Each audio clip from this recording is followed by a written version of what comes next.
how did Sachin Vaze get reinstated after 13 years under suspension? If the politicians are involved, then he should please come out with it. Why was he given independent charge of the crime intelligence unit? It is always held by a senior inspector. And why was he allowed to report directly to the commissioner himself instead of his hierarchical superiors?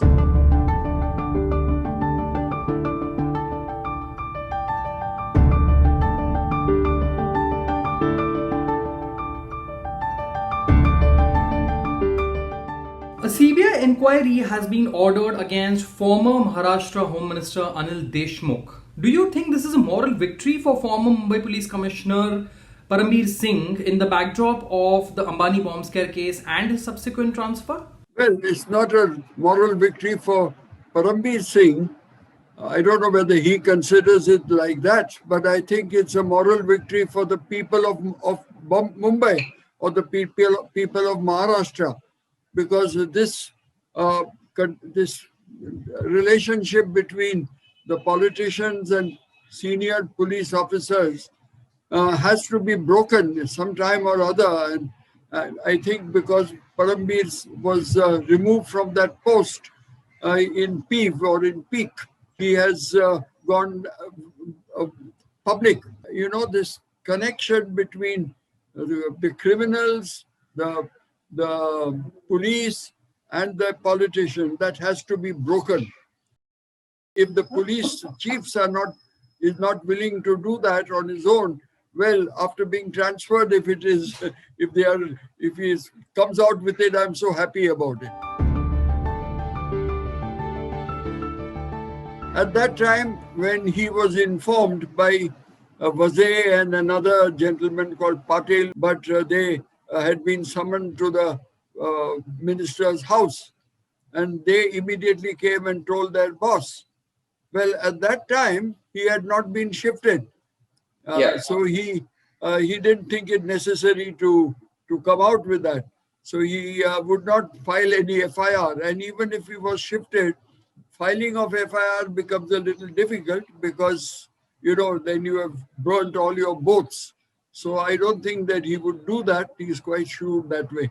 And of course, because he must have been really angry and upset over this. So I'm not surprised that he did it. Now, the High Court has said that the CBI is a very independent organization, which I dispute. It used to be, and then after that it became a caged parrot, and I'm not sure whether they will come out with total truth. They will come out against Anil Deshmukh because he belongs to the opposition. But what about the others who are involved? I'm quite sure that the police officers also who are involved, they should be also exposed. But I would like some questions to be asked. If the CBI is taking over this inquiry, could they please make the following questions put to Mr. Param Bir Singh? I want to know, because how did Sachin Vaze get reinstated after 13 years under suspension? That is the first question we would like to know. If the politicians are involved, then he should please come out with it. Then why was he posted in the crime branch straight away instead of the reason given for his reinstatement was because of COVID? Was he put on any COVID-related duties? In that, why not? Because if you said that he was required for COVID duty, then also, why was he given independent charge of the crime intelligence unit? It is always held by a senior inspector. The people below who were there, the officers were very disgruntled about that. Why was he given that charge? And why was he allowed to report directly to the commissioner himself instead of his hierarchical superiors? There was four layers between him and the head of the crime branch. Why were they all ignored? Did he know of the plan to plant a car, SUV with gelatin sticks and a threat letter outside the Ambani house? Did he know it or not? Because this man is to report, Vaze is to report directly to him. I don't think that Vaze could make such a plan on his own. Yeah. I refuse to believe that. So then did he know it? And then he should tell us what was the motive? What was the reason why this was done? He has a room in a five-star hotel where he is booked and under a different name. Everybody others knew about it. You mean Param Bir, who is his boss and who is in direct contact with him, did not know? I mean, I'm really shocked. Of course it has. There is no doubt about that, and the police knows it. But but I can tell you that the police, ordinary policemen and the officers of the lower rank officers, the inspectors and others, are really good material. They are people who we could rely on. But it depends on the leadership. Now, if the government, which in its wisdom chooses the leader who is beholden to them, and not one who can command the respect of the force, then the government is at fault in choosing such leaders, because every force depends upon its leader. It is as good as its leader. If the leader is no good, then the force also deteriorates.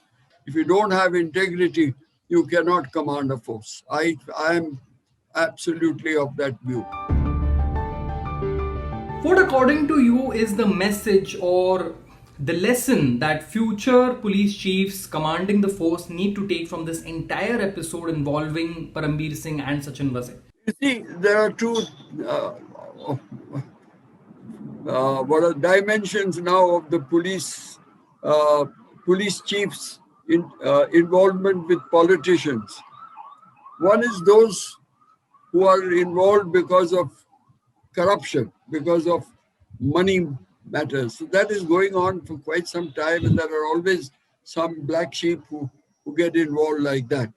The politicians know exactly who does what. I mean, I don't think that they do not know. They know, and they will use those people in their time. So if this finally ends up in a real exposure of all these things, then I think it might have some effect. But at least the people have to be always careful, have to be alert to see that this doesn't happen again. If it happens like that, the force is bound to deteriorate. So I'm sorry for the force, because it's a good force. The people are good. The material is good. It has to be properly led. If they want bad people, then they have bad people. If they want good people, there are many of them. Why not take them? At least the public will gain. And the police officers are servants of the people. They are not there to feather their own nest. They are not there for that.